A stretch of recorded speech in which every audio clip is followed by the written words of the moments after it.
Welcome to the Independent School Podcast. This is the place for senior school leaders to discover innovative ideas and actionable tips that are going to help to strengthen their school's income streams and secure its future. My name's Juliette Corbett, and I'm a consultant, speaker and facilitator specialising in independent schools. So thanks for joining me today, and let's get started on this week's episode. Hello and welcome to this week's episode about Major Gifts Focus.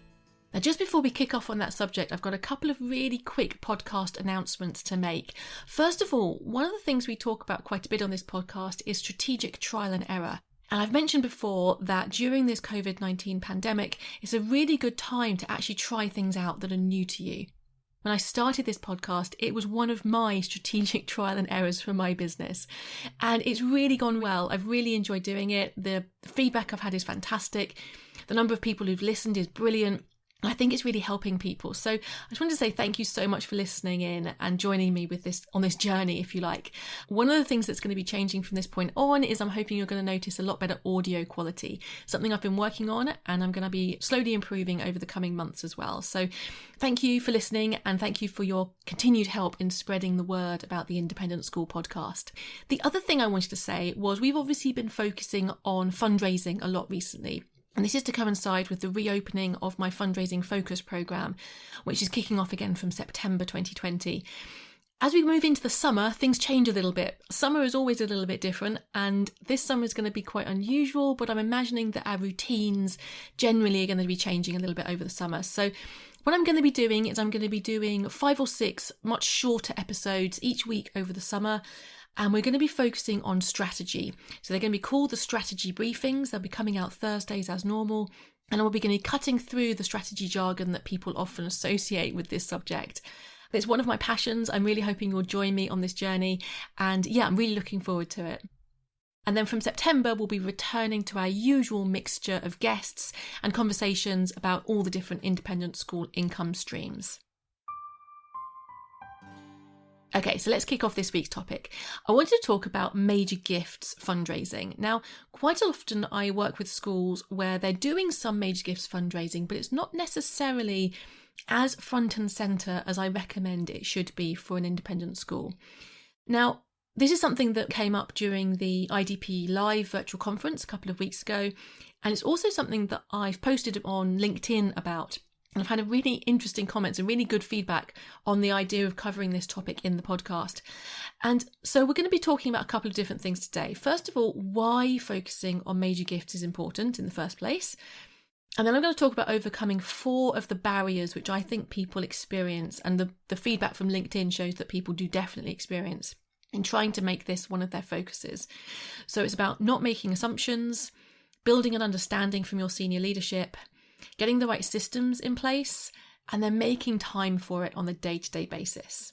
So let's talk first of all about why Major Gifts fundraising needs to be a central part of your strategy. So first of all, just to say, I'm not recommending that you can just do Major Gifts fundraising. All those other activities are still very important. The engagement activities, legacy fundraising, regular giving, increasingly crowd fundraising, all of this stuff is also important. What I'm saying is that Major Gifts activity is often the most proactive of these. So if you take your eye off the ball, then it tends to slip down the order of importance and you tend not to dedicate enough time to it. So it's really worthwhile reflecting on how much time you're giving to your Major Gifts fundraising. And the reason for that is that the benchmarking here in the UK by IDPE and Graham-Pelton back in 2018 really showed that Major Gifts fundraising should be a central part of your school strategy. Schools that devoted more time to Major Gifts fundraising raised more philanthropic income. And they found there's a kind of a tipping point when schools are spending about 10% of their time overall on Major Gifts fundraising. It really seems to increase that income that's raised. It also found that schools that are raising more than £1 million per year spent 20% of their time on major gifts fundraising. So this really is one of the ways that you can look to increase your philanthropic income. And it isn't something to wait around on. It's something you can do right from the beginning of setting up an office. And it can continue to be important all the way through as the office matures. So you're definitely looking to spend between 10 and 20% of your time, if not more, on major gifts fundraising.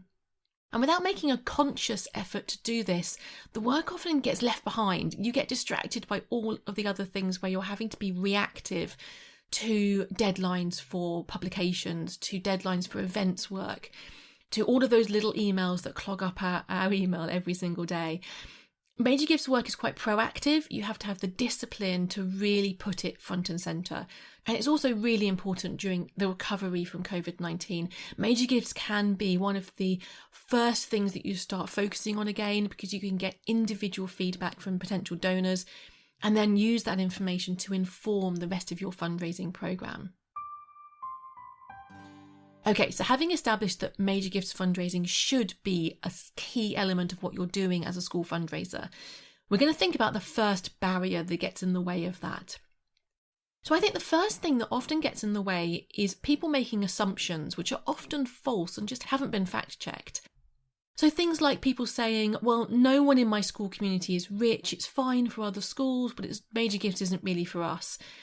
Things like saying, we're going into a significant recession. No one's going to want to give a major gift. No one can give a major gift right now. And then following this up by saying, okay, so if major gifts isn't for us, then we're going to focus on regular giving and legacies. Now, the regular giving return on investment just isn't as high as it is for major gifts. And legacies are very important, but they do take a long time for that programme to mature. So it's going to be important to fact check those assumptions that you're making. So first of all, trying to reframe the term major gift so it's relevant for your school. It depends on the type of school you're fundraising for, the culture of giving that's already established or not within that school. But you need to define what a major gift is. Now, for some schools, that may be £5,000.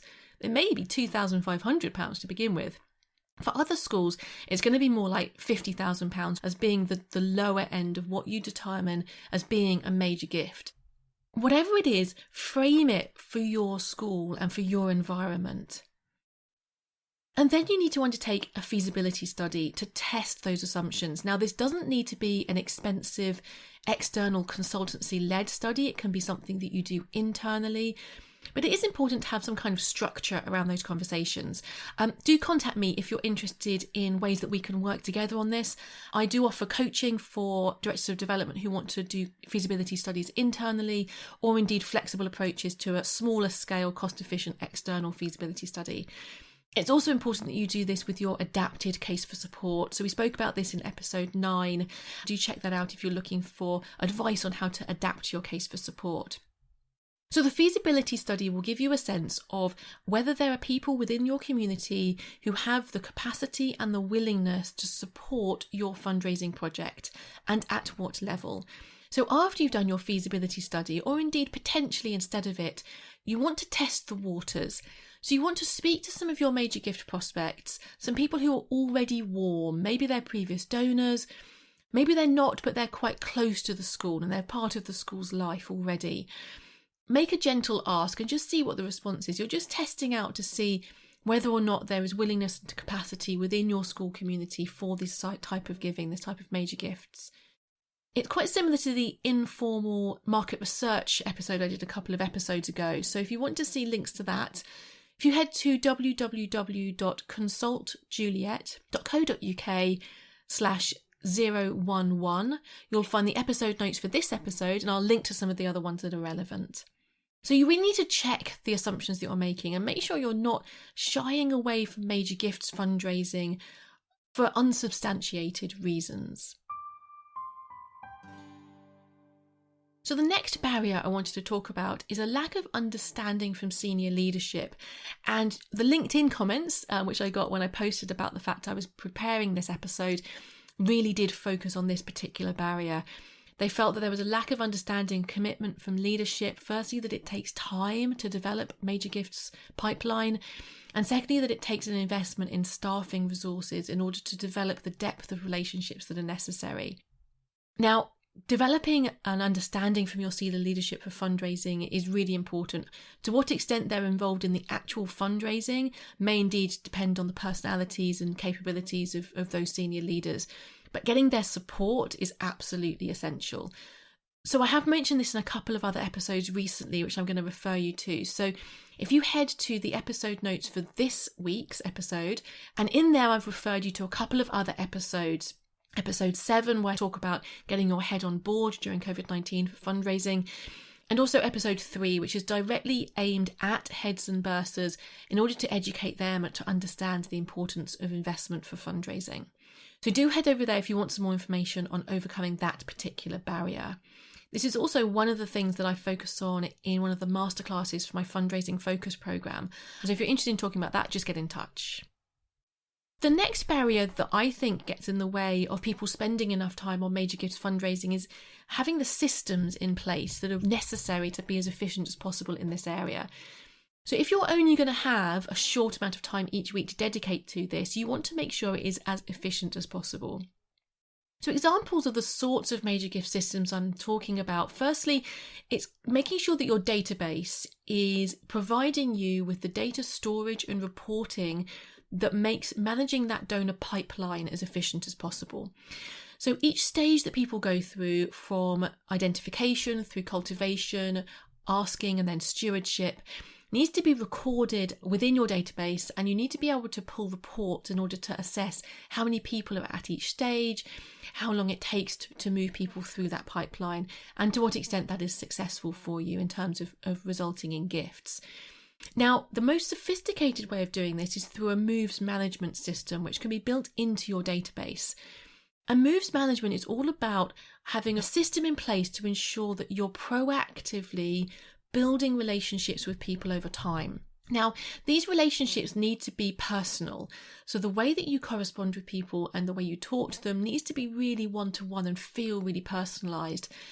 But if, as a major gifts officer or a director of development in charge of major gifts, you've got 50, 100, however many prospects you're trying to manage at any one time, you're not going to be able to do it and make it personal without some kind of system behind the scenes.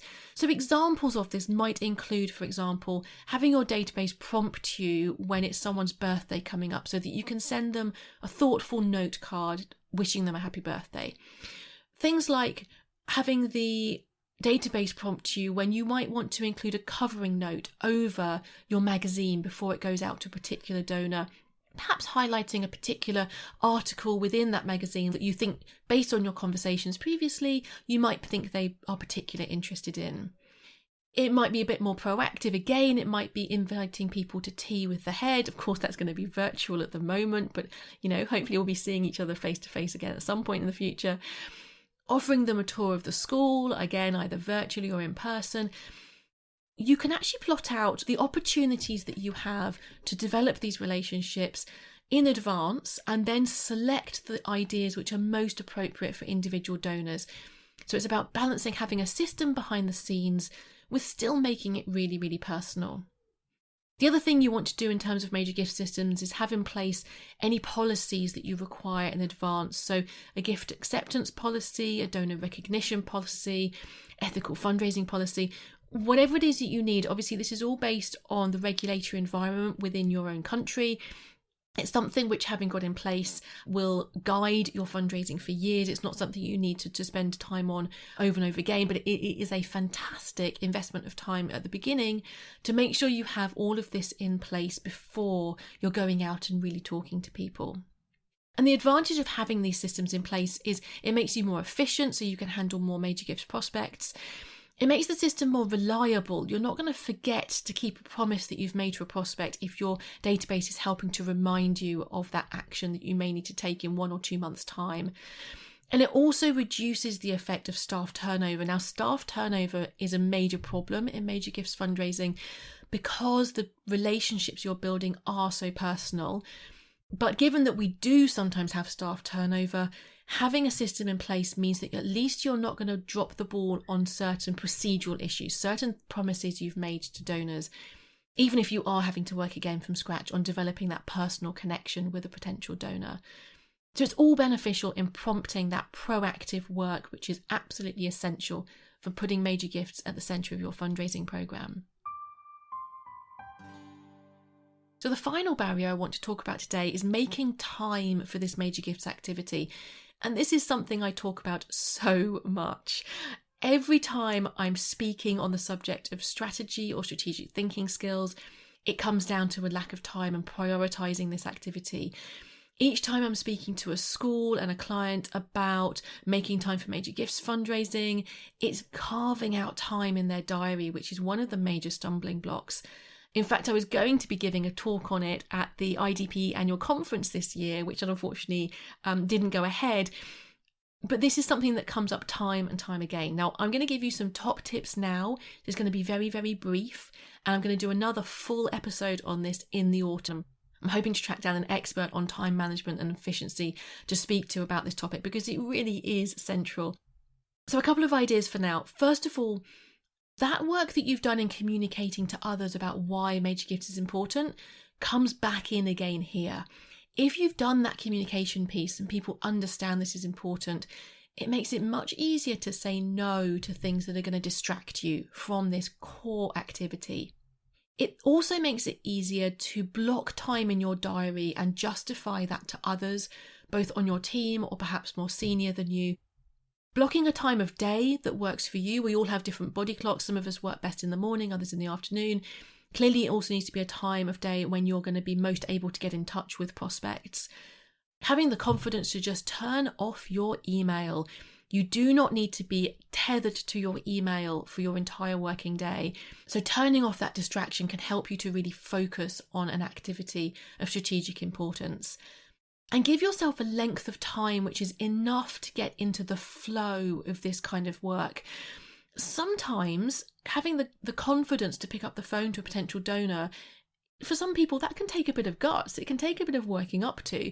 If you're just doing that once a week, you're having to build yourself up to it each time you do it. If you set aside yourself 2 hours in which to make multiple calls, you get into the flow, you get into a rhythm of what you're doing. And the first 1 or 2, you might have to build yourself up before you pick up the phone. But after that, you're just on a roll. So give yourself enough time to get into the flow of this activity.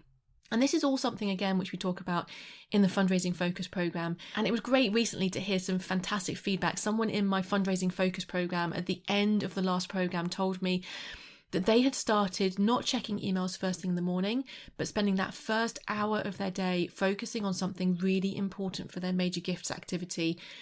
And it had been a game changer for them. They'd been able to focus on that activity, make steps forward every single day, and it had really made a difference for them, which is fantastic to hear. So that's a couple of basic ideas. There's much more that I can talk about on this subject, and we will return to this subject in the autumn. But just for now, to recap, major gifts fundraising should be a central part of your school's fundraising strategy. Look at the assumptions that you're making, which might be getting in the way. There are people in your community who can give a little bit more than others, or a little bit more than they are at the moment. And even if you're starting from scratch and you feel your community does not have the capacity to give really significant major gifts, just redefine what we're talking about as a major gift and start from there. It will build over time. Put the time and the effort into building that understanding from senior leadership, getting the systems in place to make sure you're as efficient as possible, and then really carving out time in your diary, making it important, making it something that is central to your working week. Overcoming those barriers will help you to focus more on your major gifts activity. So as I said before, this is something that we really focus on in the Fundraising Focus Programme, which is all about building in time for the things that are going to strategically advance your fundraising. Now, I know that school budgets are tight at the moment for consultancy advice, but this programme is designed to be as cost effective as possible. So do get in touch, set up a free call, and we'll get you some free advice on whether or not that programme might be helpful. Fantastic. So we're going to leave it there. And remember, for next week, we're going to be talking about strategy and all things strategy through the summer from the strategy briefings. Do spread the word. If this podcast has been helpful for you, let other your colleagues know. Word of mouth is the best form of marketing. We all know that. Fantastic. Have a great week, and I'll see you next time. Bye then. So that's it for today, and thanks for listening to the Independent School Podcast. If you want to make sure that you don't miss out on future episodes, you can sign up for my newsletter at www.consultjuliet.co.uk/sign up. There you can also explore the various ways that I help independent schools to strengthen their income streams and secure their future. Fantastic. See you next time then.